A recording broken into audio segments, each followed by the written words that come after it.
Selamat malam pemirsa, rentetan pembantaian manusia yang dilakukan oleh Jerman Nazi dan sekutunya terhadap bangsa Yahudi pada tahun 1933 sampai 1960-an ini menjadi catatan kelam dengan istilah Holocaust yang lebih dikenal. Namun saat ini banyak sekali pembicaraan yang mengarah ke apa sih sebenarnya Holocaust ini? Karena baru-baru ini pada tanggal 27 Januari 2022 didirikan Museum Holocaust, bukan di Eropa, tapi di tanah air, di Indonesia, yang digagas oleh komunitas Yahudi. Ada yang mengatakan ini edukasi, Maria. Ada juga yang mengatakan desakan untuk menghancurkan, menutup Museum Holocaust ini. Ya, kalau mau bertabayun ini memang adalah edukasi, itu pun juga yang dinyatakan oleh pendirinya langsung. Tapi banyak juga yang mempertanyakan apa relevansinya Museum Holocaust didirikan di Indonesia. Apapun juga tujuannya, kita nanti akan bahas hal ini karena ini masih menjadi pro dan juga kontra di tengah masyarakat. Ini kemarin berdiri dan juga diresmikan tadi seperti yang Anda katakan pada tanggal 27 Januari 2022 dan dihadiri langsung, tidak hanya dihadiri oleh Duta Besar Jerman di Indonesia, Wakil Gubernur, Bupati dan juga Wakil Bupati di wilayah setempat juga menghadiri peresmian tersebut, Andro. Kita akan melihat terlebih dahulu, ini merupakan cuplikan. Kita akan seksama memperhatikan bentuk Museum Holocaust dan isinya itu tentang apa? Apakah murni tentang sejarah pembantaian Nazi terhadap Yahudi atau seperti apa? Kita simak berikut ini.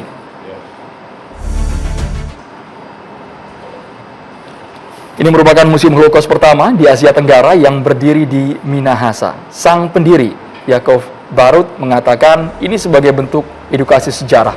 Bahkan Yakov juga menjabarkan alasannya mendirikan Museum Holocaust. Ini dihadiri langsung oleh Bupati di Minahasa, kemudian ada juga dari Duta Besar Jerman yang hadir saat itu. Ya, Museum Holocaust ini berada di Tondano, Kabupaten Minahasa, Sulawesi Utara dan diresmikan pada Kamis kemarin ya, 27 Januari 2022. Ini merupakan Museum Holocaust satu-satunya yang ada di Indonesia, bahkan juga yang pertama di Asia Tenggara. Ini kemudian menimbulkan pro dan juga kontra di tengah masyarakat. Ada pula yang mendukung agar kemudian ketidakpahaman di tengah masyarakat mengenai hal ini kemudian bisa ditegakkan atau diluruskan. Tapi ada juga yang mempertanyakan, relevansinya apa? Ini kemudian dibangun di Indonesia. Kalau kita lihat berada di Jerman, mengapa di Indonesia? Itu dia. Banyak yang mempertanyakan mengenai sejarah dan faktor edukasinya. Ini merupakan gambaran di dalam Museum Holocaust. Bisa Anda lihat ada sejumlah tayangan, kemudian ada juga buku, foto-foto ini dipajang di Museum Holocaust. Kabarnya museum ini juga terbuka untuk umum, bukan hanya untuk kalangan tertentu, tapi juga untuk siapapun masyarakat yang ada di Tondano, Minahasa, Sulawesi Utara.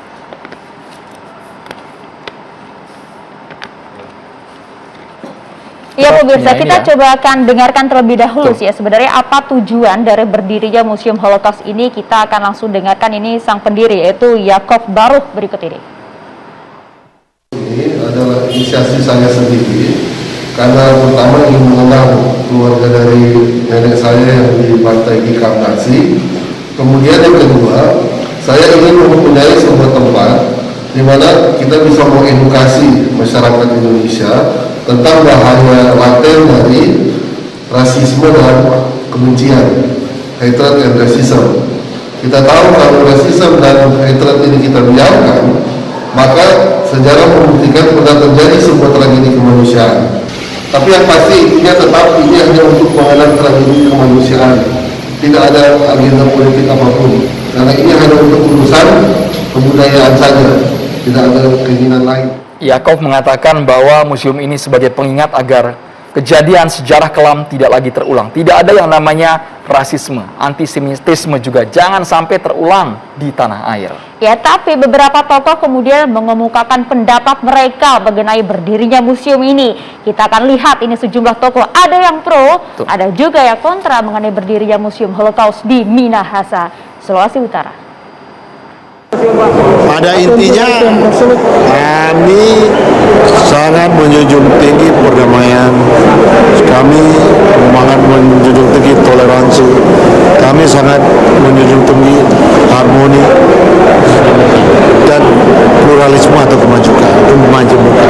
Apalagi Sulawesi Utara terkenal sebagai laboratorium kerukunan. Tidak ada upaya, tidak ada keinginan maksud pemerintah untuk mendiskreditkan kelompok tertentu, agama tertentu, apalagi saudara-saudara kita kita di Palestina. Semua kita dorong justru kesalahan-kesalahan masa lampau, kekeliruan masa lampau, terutama tentang hak asasi manusia, itu harus kita lawan. Yaitu tadi pernyataan dari Wakil Gubernur Sulawesi Utara Stephen Kando yang menyatakan bahwa memang di wilayah kita di laboratorium kerukunan tidak ada maksud satupun untuk mendiskreditkan wilayah, agama atau hal apapun di Indonesia. Menjunjung tinggi toleransi tadi di Sulawesi Utara. Namun ada berbagai pihak yang memiliki argumen berbeda. Ada yang menyatakan tidak ada relevansi, kemudian meminta museum ini segera ditutup dan mempertanyakan perizinannya. Coba kita simak, ini merupakan rangkuman pendapat dari berbagai pihak. Kita akan lihat, ini merupakan tanggapan dari Majelis Ulama Indonesia yang sebut Museum Holocaust yang berdiri di Minahasa pada tanggal 27 Januari lalu melanggar konstitusi karena mempertanyakan izinnya apa dasarnya pembangunan bangunan tersebut. Ya, kalau itu kan tadi MUI Pusat, tapi berbeda suara ini MUI Sulawesi Utara justru tak mempermasalahkan berdirinya Museum Holocaust di Minahasa karena mereka menganggap ini penting juga untuk edukasi masyarakat agar tidak ada lagi permusuhan antar agama, antar ras, antar suku. Tapi kemudian kalau kita lihat PKS kencang sekali suaranya meminta Museum Holocaust di Minahasa ditutup segera, padahal ini baru saja diresmikan. Perbedaannya cukup mencolok antara Majelis Ulama Indonesia di Sulawesi Utara dan juga dari politisi Partai Keadilan Sejahtera. Semoga perbedaan pendapat ini bisa diklarifikasi, memiliki fakta dan juga pegangan data. Alasannya apa sebenarnya ya?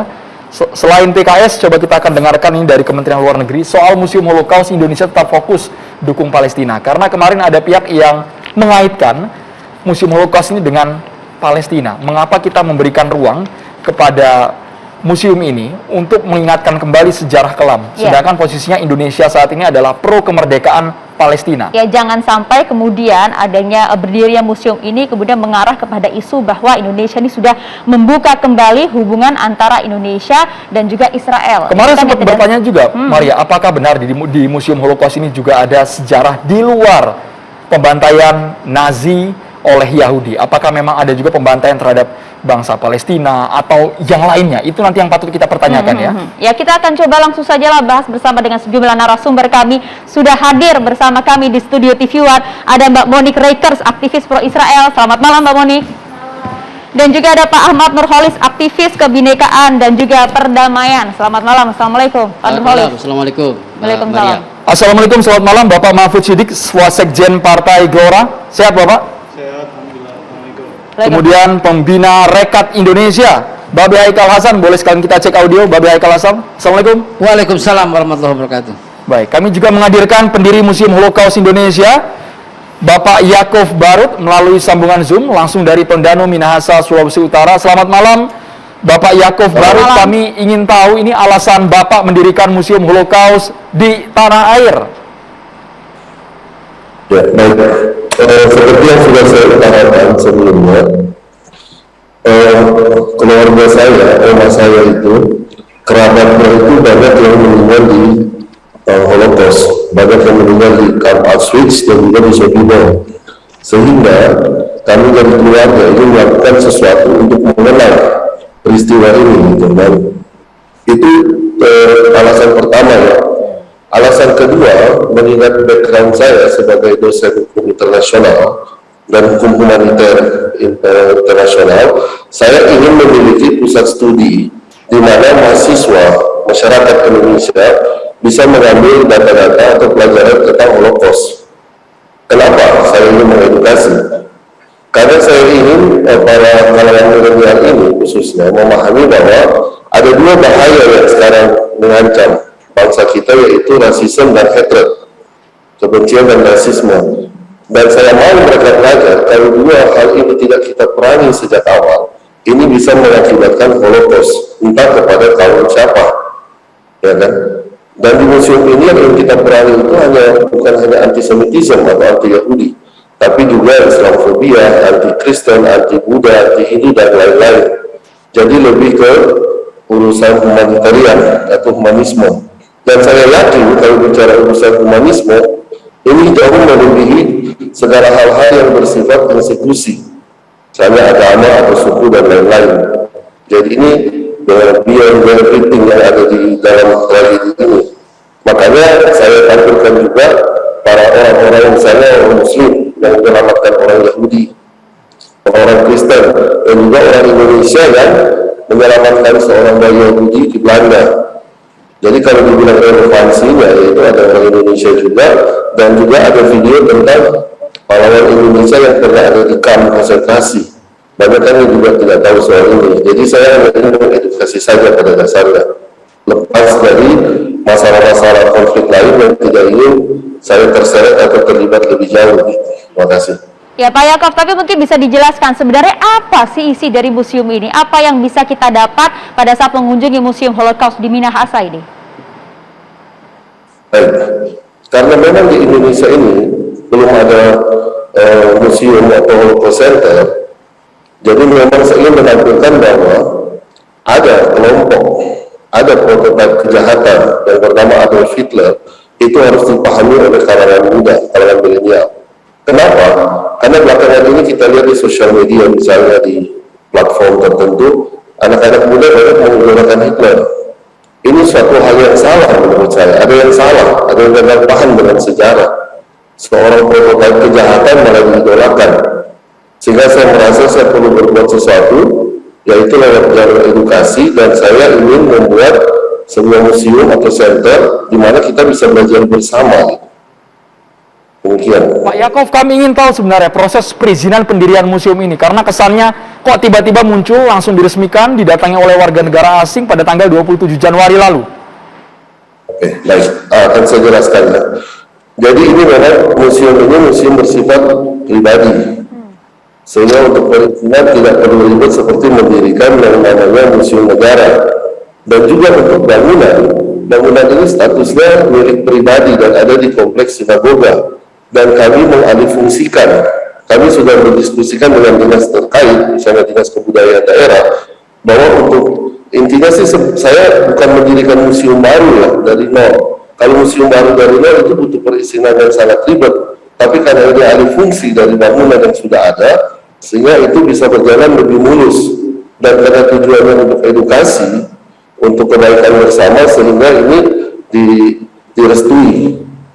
Nah, kalau kemudian ada pertanyaan kenapa melibatkan misalnya ada pihak dubes, karena pada saat yang sama kita merayakan Hari Internasional Holocaust Remembrance Day. Ini adalah sebuah perayaan yang merupakan resolusi dari PBB, di mana dirayakan oleh orang-orang Yahudi dan juga korps diplomatik. Sehingga sebelum merayakan memperingati acara tersebut, saya menyurati beberapa kedutaan besar, dari kedutaan besar negara Eropa, Timur Tengah, Asia. Saya surati termasuk FKUD daerah. Saya surati juga MUI Sulut. Bahkan saya beraudiensi, membawa sendiri undangannya ke MUI Sulut. Saya pergi ke Keuskupan Manado dan seterusnya.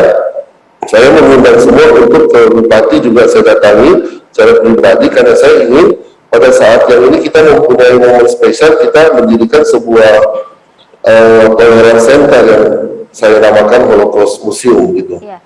Jadi targetnya bukan cuma untuk kepentingan orang Yahudi saja. Kebetulan saya berasal dari latar belakang Yahudi, tapi saya mau kita semua bisa belajar dari peristiwa itu. Yeah. Sehingga Dubes Jerman menyambut untuk datang, dan saya bersyukuri karena memang ini sebenarnya program dari PBB, tapi menggunakan dana pribadi kami, tidak ada menggunakan misalnya bantuan dari siapapun dari pihak luar. Yeah. Pak Yakob, tadi apa arti dari direstui tadi Anda sampaikan oleh dinas dan juga pemerintah terkait? Adakah misalnya izin tertulis mengenai museum ini? Untuk memiliki museum yang dalam arti seperti museum daerah atau negara, itu memang memerlukan IMB dari awal sebagai museum. Nah, sementara kami kan mengalihfungsikan bangunan. Bangunan ini sudah ada sebelumnya, hanya di format saja, di besar. Itu jadi memang tidak ada masalah dengan itu. Kami koordinasi dengan dinas terkait, karena kan untuk menggunakan kepala daerah tidak sembarangan, tetap harus ada koordinasi dengan bawahan dalam hal ini dinas terkait. Pak Yakob, Anda tadi kan mengatakan edukasi, tapi ada juga pihak yang bertanya, mengapa tidak mengangkat sejarah fakta di tanah air ketika Westerling menduduki Minahasa? Kenapa harus kejadian di Eropa, bukan kejadian di Indonesia? Ya, itu minat saya mungkin kalau ada pihak lain yang ingin mengangkat hal tersebut, saya persilakan, ya kan? Ini kan kembali ke masing-masing apa yang ingin kita sampaikan, gitu. Selama itu masih dalam koridor batasan-batasan yang kita sepakati bersama, gitu. Ya, apa respon Anda dengan banyaknya begitu ya, kemudian narasi-narasi penolakan bahkan penutupan dari museum Anda dari beberapa tokoh di Indonesia? Ya. Terus terang pertama saya kaget tentunya karena tidak sangka ini menimbulkan pro kontra yang sangat besar. Tapi saya menghormati penolakan, apalagi kalau itu datang dari lembaga besar seperti MUI, partai-partai yang ada. Saya hanya ingin bisa menjadi komunikasi, mengundang misalnya paling tidak perwakilan atau mengundang mereka langsung untuk melihat dan kita melihat sama-sama gitu di sini, sehingga tidak ada perlu yang ditakuti. Karena saya melihat ini hanya kesalahpahaman saja gitu. Bapak Haikal Hasan ingin bertanya langsung kepada Yakob Barut ini, pendiri Museum Holocaust di Indonesia. Selamat malam Pak Yakob. Malam, Pertama saya harus datang ke tempat Bapak untuk melihat faktanya. ya. Mudah-mudahan setelah COVID ini reda, saya harus datang ke tempat Bapak sehingga saya bisa bertanya langsung kepada Bapak alasan utama bahwa apa yang Bapak lakukan sangat mencederai. Kalau Bapak mengatakan tadi untuk sejarah, sekarang Pak, saya juga punya sejarah Pak, dan sejarah menyatakan saya punya data sensus penduduk Yahudi di dunia tahun 33, dan yang namanya sejarah nggak bisa dihitung mundur Pak. Kenapa di Holocaust ada yang mati 6 juta, 7 juta, bahkan 11 juta, padahal sensus penduduk tahun 33 seluruh penduduk Yahudi jumlahnya nggak sampai segitu, hanya 2.500.000 di Rusia dan sisanya 3 juta yang di tempat lain. Dan khusus Yahudi yang ada di Jerman pada tahun 33 hanya 494.000, datanya lengkap. Lalu dibesar-besarkanlah dengan peristiwa Holocaust. Perlu Bapak ketahui, seluruh Presiden Republik Indonesia dari Pak Bung Karno sampai Pak Jokowi yang terakhir tahun 2016 bulan Maret tanggal 6 dan 7 di Bandung, Pak Jokowi masih menekan gitu loh. Terus ada orang seperti Bapak dan grupnya Bapak membela-bela Israel. Sebenarnya Bapak pro Presiden Republik Indonesia atau pro Israel? Itu pertanyaan saya. Baik, terima kasih. Menurut saya clear ya, saya sampaikan bahwa ini tidak ada urusan dengan Israel. Saya sebagai warga negara Indonesia ingin mengenal kejadian bahkan negara Israel sendiri saat itu juga kan belum ada, sehingga tidak ada relevansi menurut saya. Saya ingin melakukan sebuah sejarah yang saya tidak ingin sejarah ini dilupakan dalam arti ini kejadian tragedi kemanusiaan, sehingga kalau ada pihak-pihak yang berusaha membawa ke arah konflik Israel Palestina, ya saya menyayangkannya gitu loh, karena kan kalau kita lihat aja misalnya di Palestina sendiri kalau tidak salah ada museum Holocaust juga kan ya, didirikan tahun 2009. Iya. Saya pernah masuk ke dalamnya. Ya, saya pernah masuk dan saya juga banyak foto di dalamnya. Cuman itu berdiri di sana, wajar sekali mereka memperingati, wajar sekali. Tapi di Indonesia Pak, kita punya konstitusi Pak. Bapak tidak akan pernah bisa bedakan dan tidak pernah bisa lepaskan antara yang namanya Yahudi dengan Israel. Lagi pula saya juga membaca 6 jilid buku Winston Churchill yang judulnya The Second World War. Nggak ada satupun dokumen yang mendukung Holocaust. Ya, ini masih kontroversi. Yang kedua, kesaksian korban Nazi yang masih hidup, dan dia menulis buku waktu masih hidup, namanya Paul Reisner. Beliau mengatakan tidak ada penyiksaan seperti itu, yang ada 182.000 orang saja yang terbunuh. Sehingga kalau umpamanya mau dilihat ya Pak ya, berapa jumlah di Bosnia Herzegovina yang dibantai oleh Serbia, berapa jumlah penduduk Irak yang dibantai oleh Amerika, berapa jumlah penduduk Libya yang disikat oleh Amerika dan sekutunya, berapa jumlah penduduk Libanon yang disikat. Jadi Pak, ini terlalu berlebih-lebihan dan sangat terlalu kelihatan membelanya. Kalau Bapak mengatakan itu sejarah, saya bisa ungkapkan sejarah lebih detail ketika saya datang bertemu dengan Bapak untuk menyampaikan bahwa Holocaust itu adalah hoax terbesar.